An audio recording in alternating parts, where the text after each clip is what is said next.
O Davi, Departamento de Audiovisuais da Canção Nova, apresenta Quem Vos Uniu Foi Deus, de Padre José Augusto. Livro da editora Canção Nova. Leitura Padre José Augusto.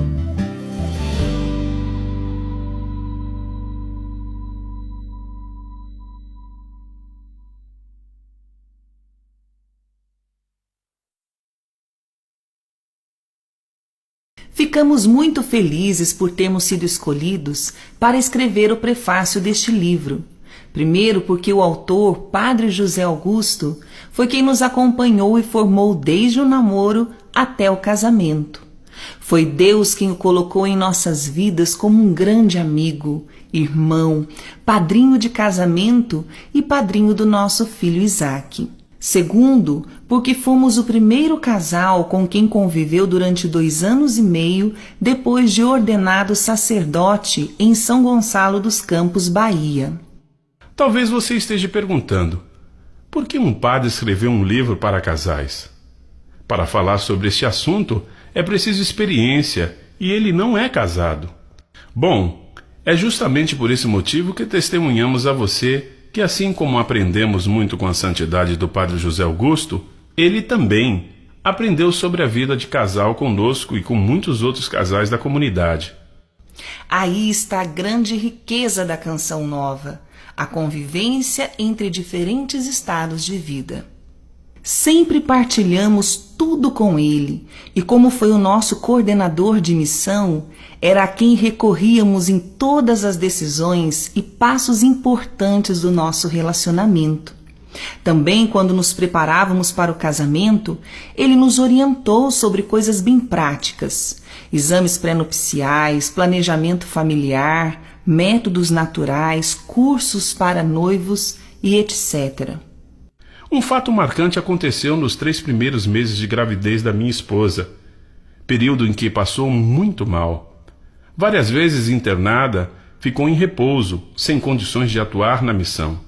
Todos os dias, Padre José Augusto ia em casa levar a comunhão e, de tempos em tempos, atendia em confissão.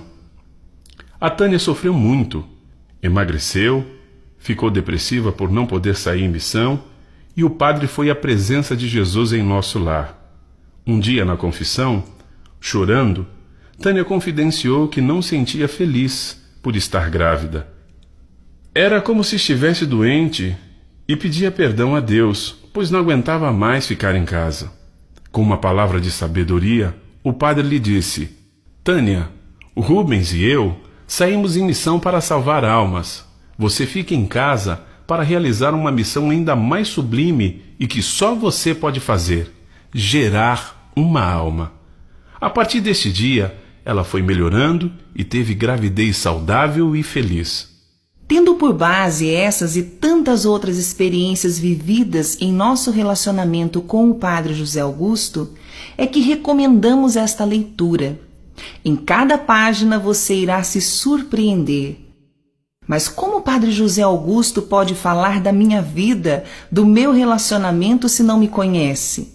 Ler os capítulos deste livro é investir no seu casamento e na salvação de sua família.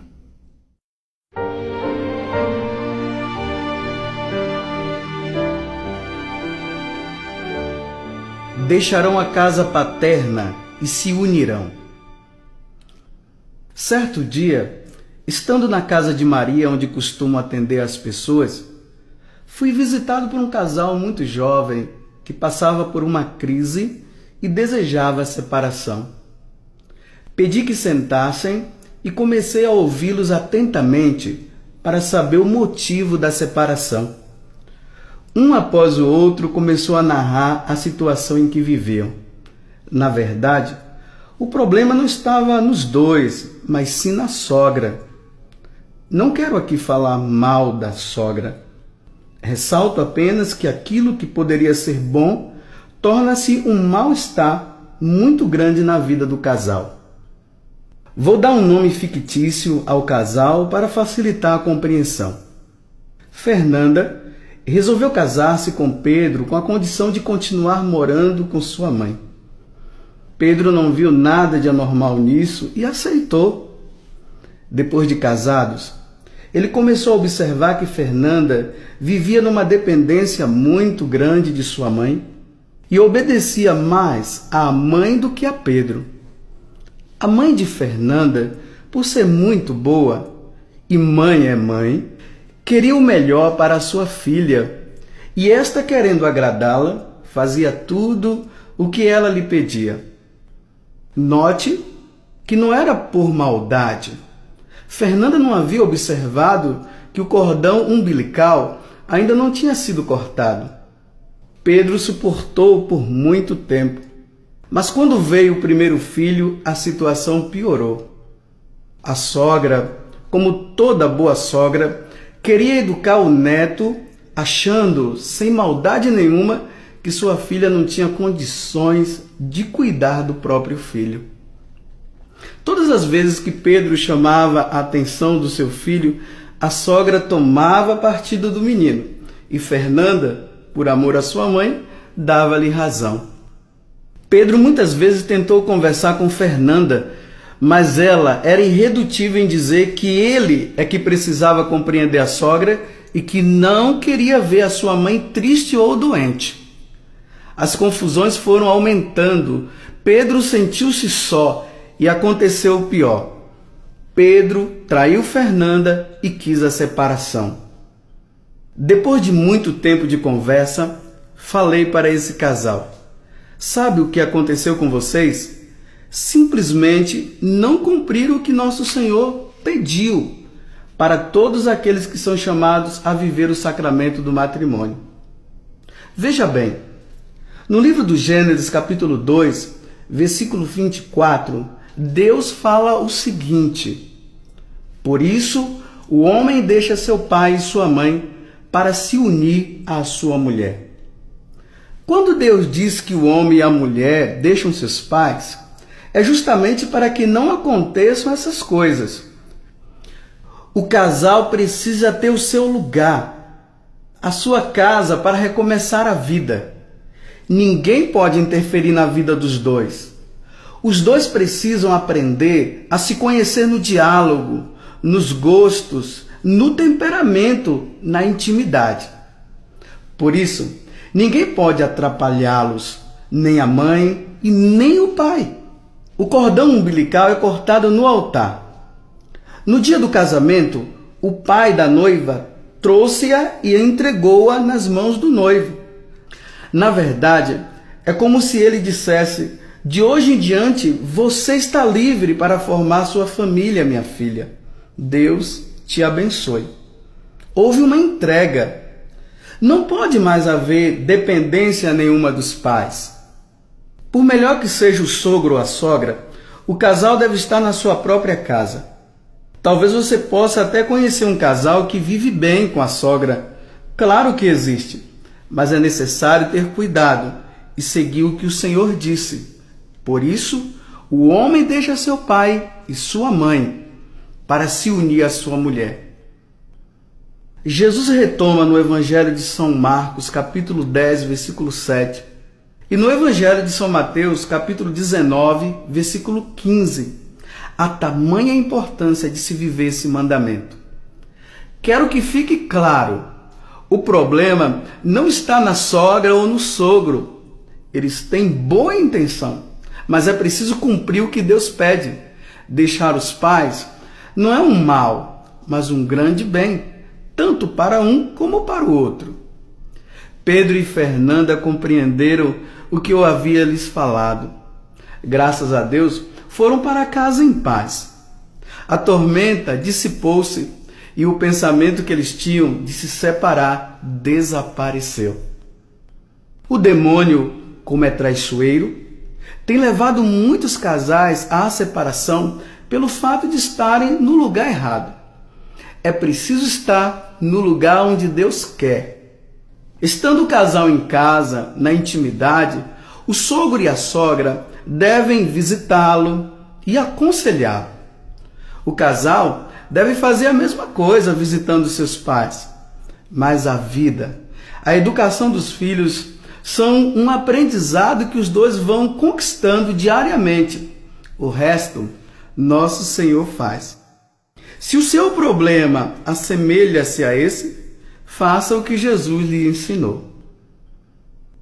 Por isso, nesse momento, eu quero pedir a Nossa Senhora que ela esteja agora na vida de vocês dois.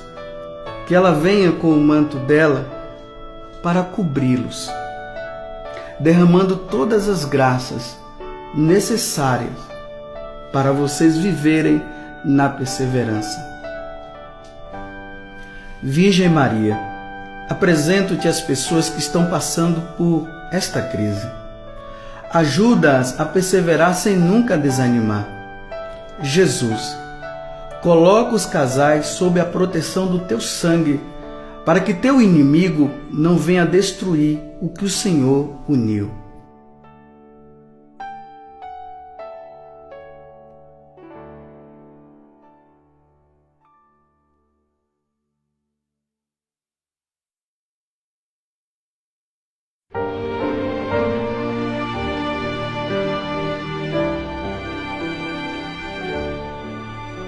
Perdão, prova de amor.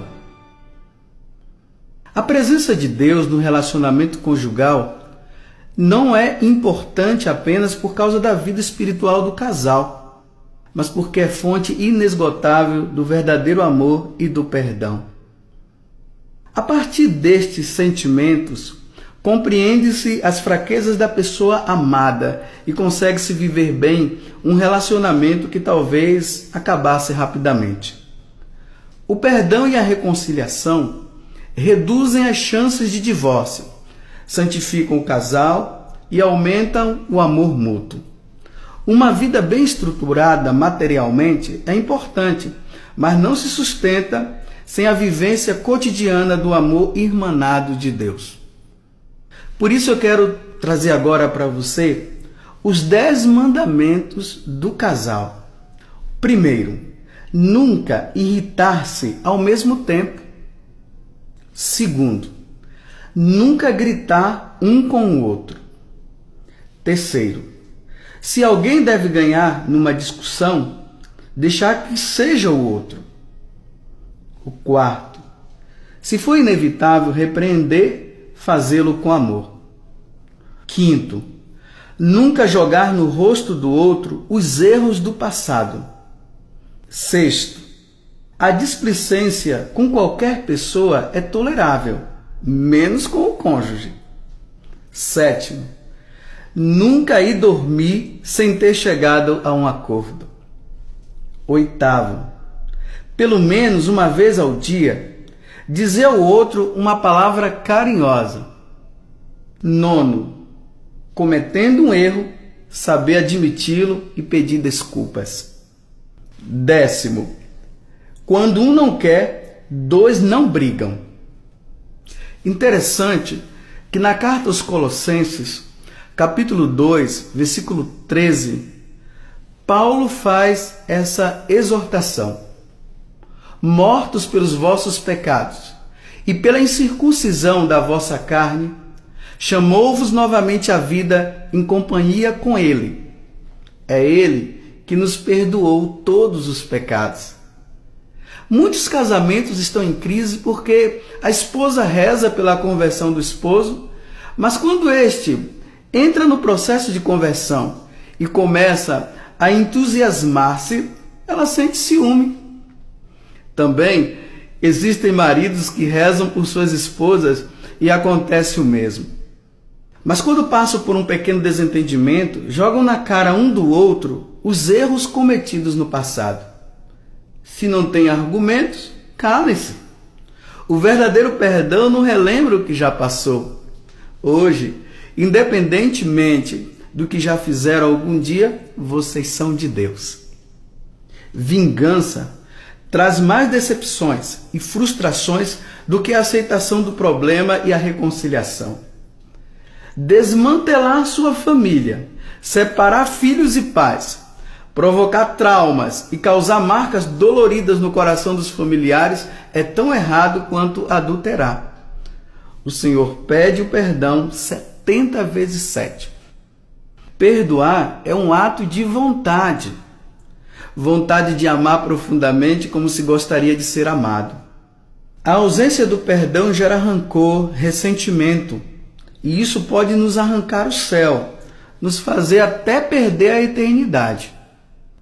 Recebemos um testemunho de um homem que, sendo legionário, ia todas as noites para as reuniões. Enquanto ele rezava, a esposa o traía. Certa vez, a reunião acabou mais cedo e ele chegou em casa antes do horário previsto, pegando-a no flagra com o outro homem. Para o homem, isso é terrível, até mesmo por causa da formação machista que muitos receberam. É humilhante, fere o orgulho próprio. Então, ele se dirigiu ao amante e o retirou de sua casa. Voltou-se para a esposa, ajoelhou-se diante dela e disse: "Me perdoe, pois se você precisou arrumar outro homem, é porque eu não tenho sido um bom marido. A partir de hoje, vamos começar tudo de novo." Isso não é poesia, é heroísmo que precisa ser vivido no sacramento do matrimônio. Olhe para o esposo ou para a esposa que está ao seu lado e perdoe. Lute pelo bem que Deus lhe deu e suportem-se. O adultério é pecado mortal e seu marido ou sua esposa não pode se perder. Ainda que ele ou ela não reate o relacionamento com você, é preciso que volte para a casa do Pai na eternidade. Por isso reze, lute e não dê chances para o inimigo usurpar a alma do seu cônjuge. Não é fácil casar-se, mas é muito bom. Eu não me casei porque optei por entregar. Esperamos que você tenha gostado desta prévia. Para continuar ouvindo este audiolivro no Google Play Livros, use o link na descrição do vídeo.